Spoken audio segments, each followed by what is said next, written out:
ಕರ್ನಾಟಕದ ಹಳ್ಳಿಗಳಲ್ಲಿ ಒಮ್ಮೆ ಒಂದು ವಿಭಿನ್ನ ಲೋಕ ಇತ್ತು. ಸಿಮೆಂಟ್ ಇಲ್ಲ, ಸ್ಟೀಲ್ ಇಲ್ಲ, ಆದರೆ ಮಣ್ಣು, ಹುಲ್ಲು, ಮರ, ಕಲ್ಲು ಇವುಗಳಿಂದ ನಿರ್ಮಿತವಾದ ಒಂದು ಜೀವಂತ ಮನೆ. ಅದು ಕೇವಲ ಮನೆಯಲ್ಲ, ಅದು ಪ್ರಕೃತಿಯ ಜೊತೆ ಬದುಕುವ ಒಂದು ಜೀವನ ಶೈಲಿ. ಆ ಮನೆಗೆ ಹೆಸರು ಜಂತೆ ಮನೆ.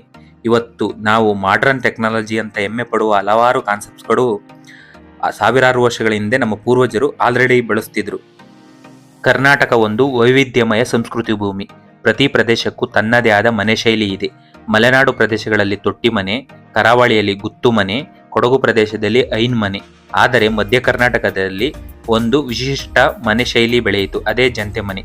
ತುಮಕೂರು, ಚಿತ್ರದುರ್ಗ, ದಾವಣಗೆರೆ, ಕೊಪ್ಪಳ, ಬಳ್ಳಾರಿ ಈ ಭಾಗಗಳಲ್ಲಿ ಈ ಮನೆಗಳು ಸಾಮಾನ್ಯವಾಗಿದ್ದವು. ಜಂತೆ ಮನೆ ಅಂದರೆ ಕೇವಲ ಗೋಡೆಗಳು ಮತ್ತು ಮೇಲ್ಛಾವಣಿ ಅಲ್ಲ, ಅದು ಒಂದು ಎಂಜಿನಿಯರಿಂಗ್ ಸಿಸ್ಟಮ್. ಜಂತೆ ಅಂದರೆ ಮನೆಯ ಮೇಲ್ಛಾವಣಿಯನ್ನು ಹಿಡಿದಿರುವ ದಪ್ಪ ಮರದ ಕಂಬಗಳು. ಆ ಕಂಬಗಳ ಮೇಲೆ ಇಡೀ ಮನೆಯ ಜೀವ ನಿಂತಿರುತ್ತದೆ. ಈ ಮನೆಗಳನ್ನು ಕಟ್ಟುವ ವಿಧಾನ ತುಂಬ ಸರಳ, ಆದರೆ ಅದರಲ್ಲಿ ಅದ್ಭುತ ಜ್ಞಾನ ಐತೆ.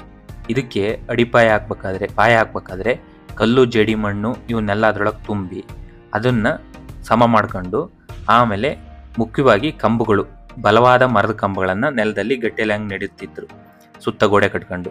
ಅದಾದ ಮೇಲೆ ಆ ಕಂಬಗಳ ಮೇಲೆ ಮರದ ದಂಡೆಗಳನ್ನ ಇಡೀ ಮೇಲ್ಛಾವಣಿ ಇಡುವ ಮೂಲ ಇದೇ ಮರದ ದಂಡೆಗಳು.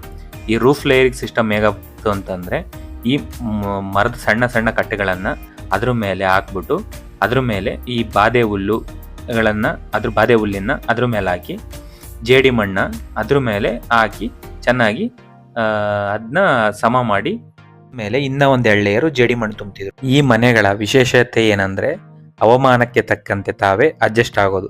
ಬೇಸಿಗೆಯಲ್ಲಿ ತಂಪು, ಚಳಿಗೆಯಲ್ಲಿ ಬೆಚ್ಚಗೆ, ಗಾಳಿ ಸ್ವಾಭಾವಿಕವಾಗಿ ಹರಡುತ್ತದೆ. ವಿದ್ಯುತ್ ಅಗತ್ಯವಿಲ್ಲ.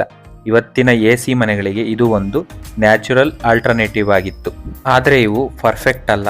ನಿರಂತರ ಮಳೆಯಾದಾಗ ಸ್ವಲ್ಪ ನೀರು ಜರಿಯುತ್ತಿತ್ತು, ಹುಲ್ಲು ಮತ್ತು ಮಣ್ಣು ಹಾಳಾಗುತ್ತಿತ್ತು, ಮರದಲ್ಲಿ ಟರ್ಮಿಟ್ ಸಮಸ್ಯೆ ಬರುತ್ತಿತ್ತು. ಆದ್ದರಿಂದ ನಿರಂತರ ಮೇಂಟೆನೆನ್ಸ್ ಬೇಕಾಗುತ್ತಿತ್ತು. ಪ್ರತಿ 2-3 ವರ್ಷಕ್ಕೆ ರಿಪೇರ್ ಮಾಡಬೇಕಾಗಿತ್ತು. ಜಂತೆ ಮನೆಗಳು ಇವತ್ತು ನಾವು ಎಕೋ ಫ್ರೆಂಡ್ಲಿ ಅಂತ ಹೇಳೋ ಕಾನ್ಸೆಪ್ಟ್ನ ಪರ್ಫೆಕ್ಟ್ ಎಕ್ಸಾಂಪಲ್ಲು. ಇವನ್ ಕಟ್ಟಕ್ಕೆ ಲೋಕಲಿ ಏನು ಸಿಗ್ತೈತೆ ಅದೇ ಮೆಟೀರಿಯಲ್ನ ಯೂಸ್ ಮಾಡ್ತಿದ್ರು. ಯಾವುದೇ ಪ್ಲಾಸ್ಟಿಕ್ ಇಲ್ಲ, ಸ್ಟೀಲ್ ಇಲ್ಲ, ಮತ್ತು ಕಾರ್ಬನ್ ಎಮಿಷನ್ ಆಗೋವಂಥ ಯಾವುದೇ ಮೆಟೀರಿಯಲ್ನ ಇದರಲ್ಲಿ ಯೂಸ್ ಮಾಡ್ತಿರಲಿಲ್ಲ. ಒಂದು ವೇಳೆ ಈ ಮನೆಯನ್ನು ಕಿತ್ತಾಕಿ ಅಥವಾ ಬಿದ್ದೋದ್ರೂ ಇದರಿಂದ ಪರಿಸರಕ್ಕೆ ಹಾನಿ ಆಗೋವಂಥದ್ದು ಏನೂ ಇರಲಿಲ್ಲ. ಹಾಗಾಗಿ ಇದು ಜಂತೆ ಮನೆ ಅನ್ನೋದು ಎಕೋ ಫ್ರೆಂಡ್ಲಿ ಅಂತ ನಾವು ಹೇಳ್ಬೋದು. ಇವು ಮಾಯವಾದದ್ದು, ಇವು ದುರ್ಬಲವಾಗಿದ್ದರಿಂದಲ್ಲ. ಮುಖ್ಯವಾಗಿ ಜನಸಂಖ್ಯೆಯಲ್ಲಾದ ಹೆಚ್ಚಳ, ಸಿಮೆಂಟ್ ಮನೆಗಳ ಸುಲಭತೆ, ಮೇಂಟೆನೆನ್ಸ್ ಕಷ್ಟ, ಮರ ಕೆಲಸಗಾರರ ಕೊರತೆ, ಅರ್ಬನೈಸೇಷನ್ನು. ಹೀಗಾಗಿ ಜನ ಮಾಡರ್ನ್ ಲೈಫ್ ಕಡೆ ಹೊರಟರು. ಜಂತೆ ಮನೆಗಳ ಬಗ್ಗೆ ಒಂದು ತಪ್ಪು ಕಲ್ಪನೆ ಇದೆ. ಜಂತೆ ಮನೆಗಳು ಅರಣ್ಯ ನಾಶ ಮಾಡಿವೆ ಅಂತ.